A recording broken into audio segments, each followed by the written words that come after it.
E aí galera, tudo bem com vocês? Vamos à nossa terceira aula sobre conceitos básicos de biologia. Vamos começar com a diferença entre parasita e hospedeiro. Parasita é o organismo que se instala em outro e retira dele alimentos, geralmente prejudicando-o. Então se ligue nisso, galera. Parasita é um organismo que vai se instalar em outro organismo e vai retirar dele alimentos, tipo, vamos dar exemplo, sangue, tecidos, geralmente prejudicando o organismo parasitado. E o organismo parasitado é chamado de hospedeiro. Então, o parasita se instala no hospedeiro. É interessante que vocês percebam que nessa relação, o parasita não quer matar o hospedeiro. Ele não quer matar o hospedeiro.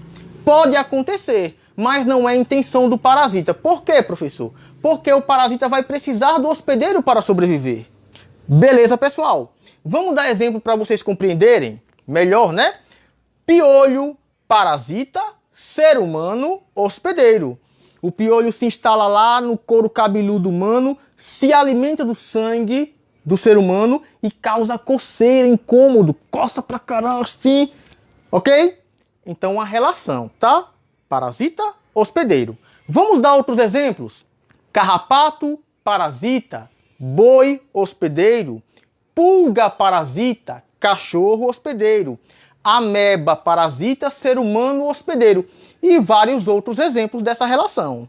Gravem na cabeça esses dois conceitos aqui, são importantes. Vamos agora falar sobre digestão.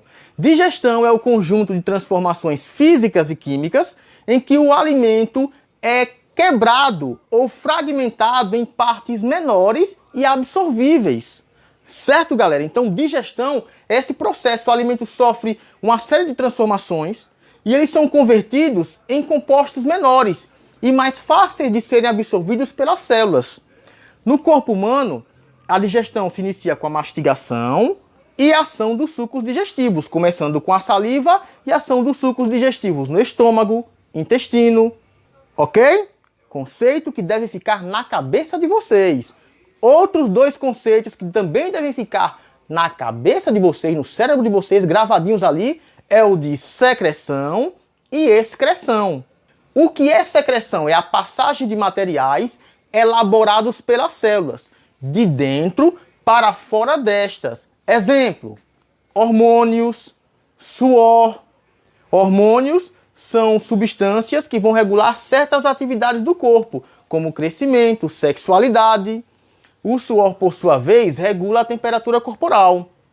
Já a excreção é a eliminação de resíduos do metabolismo, que não são úteis. Se liguem nisso, viu? Que não são úteis ou podem ser tóxicos para a célula e para o organismo, galera, tá? Então são resíduos das atividades metabólicas que podem até ser tóxicos para o organismo e precisam ser eliminados. Exemplo, amônia, ureia, gás carbônico e por aí vai. Nesse caso aqui, no caso da secreção, a passagem dos materiais, os materiais que são elaborados pelas células, apresentam alguma utilidade. Falei da importância dos hormônios, do suor, tá? Então eles têm uma utilidade para o corpo, são as secreções. Já as excreções não são úteis, podendo até causar problemas ao organismo ou à célula. Outra coisa aqui, metabolismo. Eu já expliquei para vocês sobre metabolismo no primeiro vídeo do canal. O primeiro vídeo de introdução à biologia. Eu vou deixar o link na descrição do vídeo. Beleza, galera? Que eu explico direitinho sobre esse conceito para vocês, tá? Dando continuidade à nossa aula, vamos falar agora sobre esses grupos de organismos aqui. Porque é importante que o aluno tenha uma base sobre cada um desses grupos. Vamos começar com as bactérias. Bactérias são micro-organismos unicelulares procariontes. São unicelulares porque são formados por uma célula só. Procariontes porque não possuem núcleo individualizado.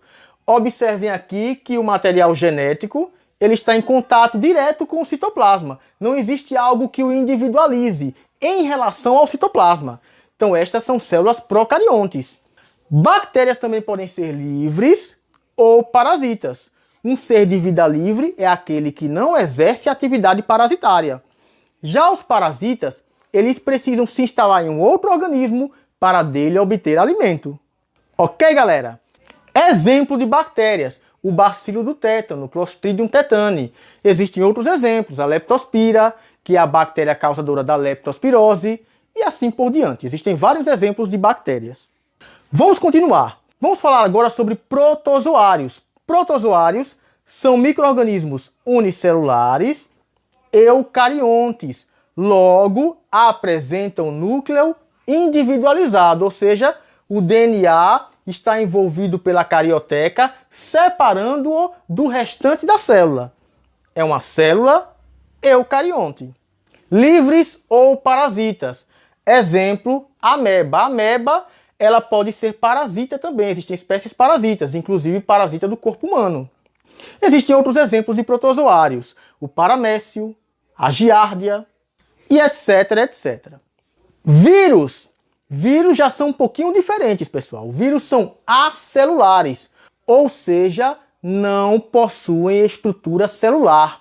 O que significa isso, professor? Significa dizer que eles não têm a estrutura de uma célula, não possuem membrana plasmática, citoplasma. Eles são basicamente o quê? O material genético envolvido em proteínas. Isto basicamente é um vírus. Existem vírus que são um pouquinho mais complexos, possuem um envelope. São os vírus envelopados, esse envoltório externo aqui.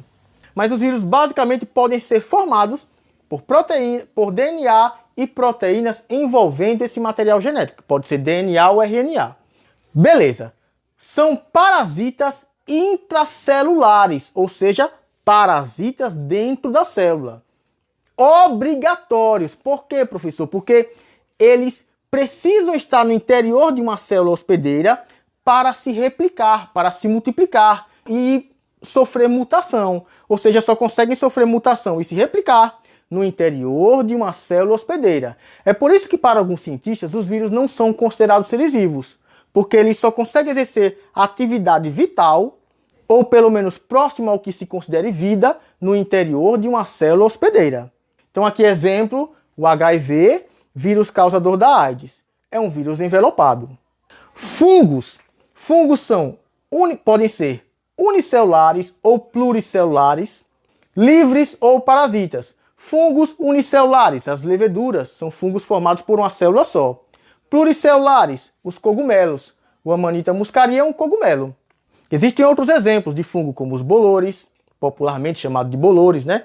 As frieiras, e assim por diante. Existem vários exemplos de fungos. Uma coisa também importante é que fungos, juntamente com bactérias, são seres decompositores. Logo, realizam um processo chamado decomposição. E o que é decomposição, professor? É o conjunto de processos em que a matéria orgânica é degradada em compostos menores e em nutrientes.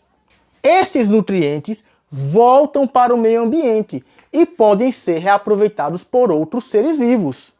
Então isso é muito importante, galera. Vejam só, o ratinho aqui morreu, fungos e bactérias vão agir ali na decomposição desse animal morto e seu corpo vai ser fragmentado em seus nutrientes básicos. Esses nutrientes voltam para o meio ambiente e são reaproveitados por outros organismos. Ok, galera? Se inscrevam no canal, compartilhem. Beleza? Valeu e forte abraço!